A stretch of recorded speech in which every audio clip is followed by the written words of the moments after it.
BJP তরফ থেকে আপনারা বারবার দাবি করেন যে মমতা বন্দ্যোপাধ্যায় সংখ্যালঘু দরদি, কিন্তু ভোটের আগে দেখা যাচ্ছে উনি হিন্দু দরদি হয়ে যাচ্ছেন। এটা কি বিজেপির স্বার্থকতা? দেখুন, তৃণমূল কংগ্রেস আর মমতা ব্যানার্জি না সংখ্যালঘু মানে মুসলিম দরদি না হিন্দু দরদি। আজকে যদি পশ্চিম বাংলাতে যদি মুসলমানদের যদি যাই অবস্থা আছে, সারা ভারতবর্ষের মধ্যে যদি সার্ভে করে দেখেন সবথেকে দয়নীয় পরিস্থিতি আছে পশ্চিমবাংলার মুসলমানদের। আর তার মূল কারণ হচ্ছে মমতা ব্যানার্জি। না এখানে স্কুল আছে না কলেজ আছে, সবকে মাদ্রাসা খুলে দিচ্ছে আর সেখানে মৌলবি বানানোর চেষ্টা করছে।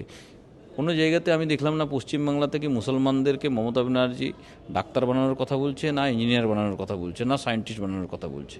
ও শুধু কী করছে, ভোট ব্যাংক বানানোর জন্যে তাদেরকে মৌলবি বানানোর চেষ্টা করছে, টুপি পরিয়ে দিচ্ছে আর তাদেরকে ওদের সঙ্গে রেড রোডে নামাজ পড়ছে, তাছাড়া কিছুই করেনি।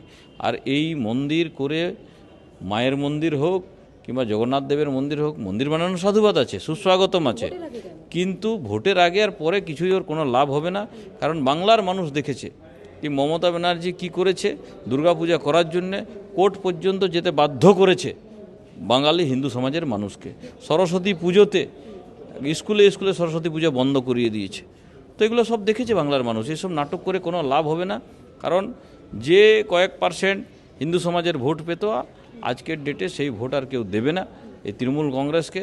আর তৃণমূল কংগ্রেসের রাজনৈতিকভাবে এবারে বাংলায় বিসর্জন হয়ে যাবে। মাহাতোদা, এটা তো আপনাদের স্বার্থকতা, মানে মমতা বন্দ্যোপাধ্যায়কে হিন্দু ধর্মের প্রতি ঝোঁকানো, হিন্দু ধর্মের প্রতি ভালোবাসা যেটা নিয়ে আসা মুখ্যমন্ত্রীর মধ্যে, আপনাদের মানে স্বার্থকতা তো কোথাও গিয়ে। দেখুন, আমরা ডেভেলপমেন্টে বিশ্বাস রাখি। মাননীয় নরেন্দ্র ভাই মোদি সবকা সাথ সবকা বিকাশ সবকা বিশ্বাস এই নারা দিয়ে সবার জন্য আমরা ডেভেলপ করছি।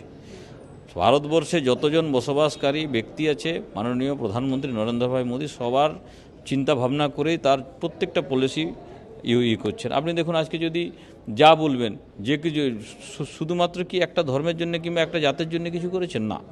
মমতা ব্যানার্জি তার যে সব কিছুগুলো করছেন শুধুমাত্র ভোট ব্যাংকের অঙ্ক কষে এবং মুসলিমকে পাইয়ে দেওয়ার জন্য করছেন। আর এগুলো বাংলার মানুষ ধরে ফেলেছে, সারা দেশের মানুষ দেখছে, আর সেই জন্যই তার প্রত্যাখ্যান করছে বাংলার মানুষ।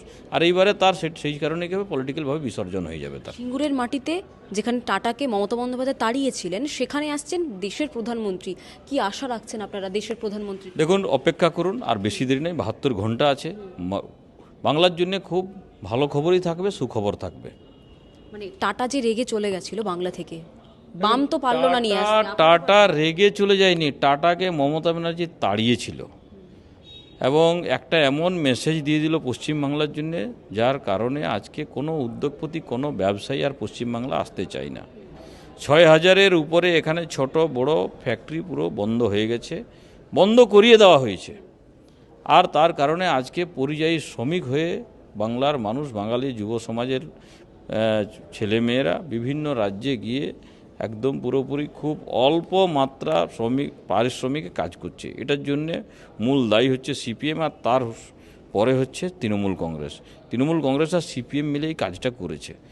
এর আগে 11 পর্যন্ত যা ইচ্ছা তা করেছে সিপিএম, আর 11 থেকে আজ 25-26 পর্যন্ত এটা তৃণমূল কংগ্রেস করেছে। তো সেই কারণে কী আছে, এর দায় তাদেরকে নিতে হবে। মাননীয় প্রধানমন্ত্রী আসছেন আর সেই জায়গাতেই তিনি সভা করছেন। আমরা আপনাকে আহ্বান জানিয়েছি, ভারতীয় জনতা পার্টির সভা হবে, আপনারা অপেক্ষা করুন, খুব ভালো খবরই পাবেন সেখানে। বাংলা হান্টের আরও খবর দেখতে নজর রাখুন। বাংলা খবর মানেই বাংলা হান্ট।